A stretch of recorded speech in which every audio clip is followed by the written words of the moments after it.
Yo, it's ODB from OLP. We are your mini trucking headquarters.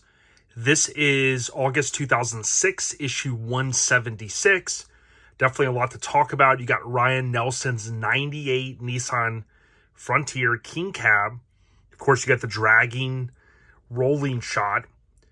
You basically have the license plate DLYDRGR. A couple key items. Mike Alexander's 13, so lucky number 13. Credited cover. It's the second of only two cover trucks with Alba wheels. No Regrets is third. Is that how you say it? No Regrets is. No Regrets third cover for Mini Truckin' Magazine. It's the fifth of 9 total covers with a Frontier on it. One item to note here is with this issue, they jumped up to about 113, 114 pages. I never really count the back page, but 114 pages total. It's the first jump since February 06, which was 101 pages. Typically, these are 99 to 100. Most of the issues are. And then, they change a little bit. But this issue has the fourth most pages. So the more you know. All right, let's jump in. You got free center pullout. We'll talk a little bit about that. Brand new 06 laid out. Draggin R anti-drug. And then you can see, again, just a super cool cover. In my opinion, totally awesome. And maybe Ryan can chime in. If this is a real rolling shot or if it's just laid out to look like it's rolling. I would guess that it is a rolling shot, because earlier we saw where they would make the wheels look like they were spinning and things like that. But Mike or someone could chime in that may know him. So definitely an awesome issue. Again, if you like what we're doing here, leave a comment. You can find us via any podcast app. And most of the newer issues from episodes from 2024 are also in video. We recently had Craig Fraser on from Cow Concepts, I think his third time on. And this is another indication that this was a roller shot, so that kind of answers it. I haven't looked at this issue in a long time, but you can see right there, laid out, dragging some sparks. And I guess you could hypothetically say, well, it's parked there. You can kind of see it's pretty clear here, but more than likely, I would say probably a real roller there. But anyways, this month's cover is the king of drag himself, Ryan Nelson, and he probably was known for dragging the heck out of it. Awesome stuff. Again, this was from the era when dragging was super huge. I think it's kind of made a comeback. We've seen definitely the younger generation really, kind of throwing back, if you will, to what a lot of us were doing kind of basically 20 years ago, which is awesome. Whether you like dragging or not, I just look at it and say, hey, it's a part of our history. Yeah. Mike Alexander, he talks about Desert Dragger here. And we talked about, we saw that cover. Of course, Lance helped spearhead that build that was at SEMA. Now, really, again, I've tried to focus on video content the most, although the audio carried us for so many years. You're going to continue to see a lot of video content here on YouTube, so please subscribe. You have Brandon Little B. Schuler, 18-year-old, who doesn't love a primered S10 with billets. I'm a big fan of seeing the trucks, pre-being finished. I think it's a huge thing. And then you have Birchwood, Kyle Bertsch from Sever Ties. This thing goes on to obviously have a lot of success. Super cool. Awesome that they have a model. How many times can you say there was a model in your under construction? Pretty cool. Here we have Nathan Davidson 92 dime. Total package. Super cool feature here. I dig it. Love the naming of it. Quest to be different. And of course, some nice artwork layout there, which is key. We continue to see the evolution of the tools that the magazines had at their disposal to make these features even nicer. Forbidden Fantasy Show and Shine. Of course, the Staples show out west. This was by Chad Lucas, the big homie. And you can see the artwork there. A lot of cool stuff. You got Sean's Mazda right there. yeah, Sadistic Ironworks, which I think was, there you go, right there. Bobby from Sadistic Ironworks. Pretty cool stuff, again, out west. A lot of coverage here, which is super cool. And speaking of super cool, Oliver Porter, shout out to Oliver. You see IF Customs banner, you see Domination, the video. That, of course, was Oliver's brand. This is when they did the chop, if I remember correctly. It was at Forbidden Fantasy. That's what sticks in my head, and here's what we're seeing. So IF chopped this truck. If you were at Mini Nats, you probably saw Oliver's truck over by Stranger. And how cool was that? Love this Mitsubishi Mighty Max. And Oliver's truck, for those that did not know, it was chopped at a show and was at Forbidden Fantasy. FFF Show and Shine. Pretty cool. Good to slap hands with Oliver and see he's doing well. And rest in peace to his dad, which was known as Pops, carrying on that legacy. So, I talk about Draggin. This is Draggin with Scrapey. And basically talking about road dots and, you know, just playing a little bit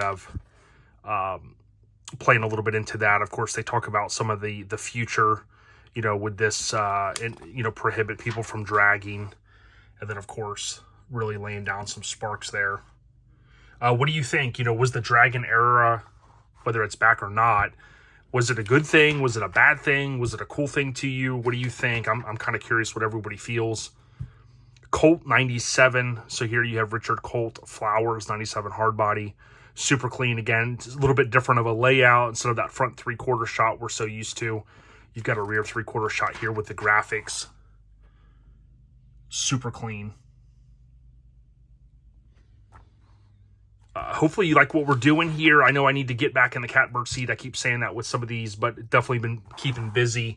If you want to check out more stuff, check out my Lincoln Addict page as well. I've been doing a lot over there. Here's by Chad Lucas and photography, Mike Alexander. Very cool shot. Sunset, laying down some sparks, living that mini truck life. DLYDRGR. So, basically what we're going to see here is, I don't think we got to the pull-out poster yet because we're not in the middle. We're not smack dab in the middle. That's one way you can tell easily if you flip to the middle and you see the poster, if it's still there. This thing is super clean. Again, Ryan Nelson 98 Frontier Glendale AZ, repping No Regrets. You can just look at the engine bay and just see, boom, why this thing earned a cover. So clean. And definitely a fan of these trucks. They just look so good laid out. And this thing is awesome. I love the center console, the dash painted, the billet inlay pieces, you know, like around the bezel piece for the speedometer and whatnot. Of course, you can see super dragging there. DLYDRGR, love the tag on this. I ended up doing something similar. Mine was in the cab, which isn't legal in every state, but certainly this is at the back of the truck, which is key, especially if it's daily driven. Another thing that I always liked about this truck is look at the tank in the front. I always loved, there were a few trucks that ran like smaller tanks, or like in this case, it almost looks like an acrylic or glass case. I'd have to read the feature. It's been a while since I read this one, but certainly with all of the bed line, all of the blue, super nice. And I think like this, you know, this era, you know, some folks might kind of tend to forget some of these trucks, but you definitely shouldn't, because I mean, these are some of the baddest trucks built. DLYDRGR, again, you know, you talk about the free pull-out poster you can see there. Looks like on a major road, laid out. Maybe some additional artwork thrown in here to give it that appearance. That's possibly what happened if you really kind of look at the sparks. But maybe not. You know, maybe Ryan's going to be like, yo, what are you talking about? I laid that thing out, which certainly, definitely you can tell that he was a dragger. And that was like a tip, that was basically like a flower in your cap, right?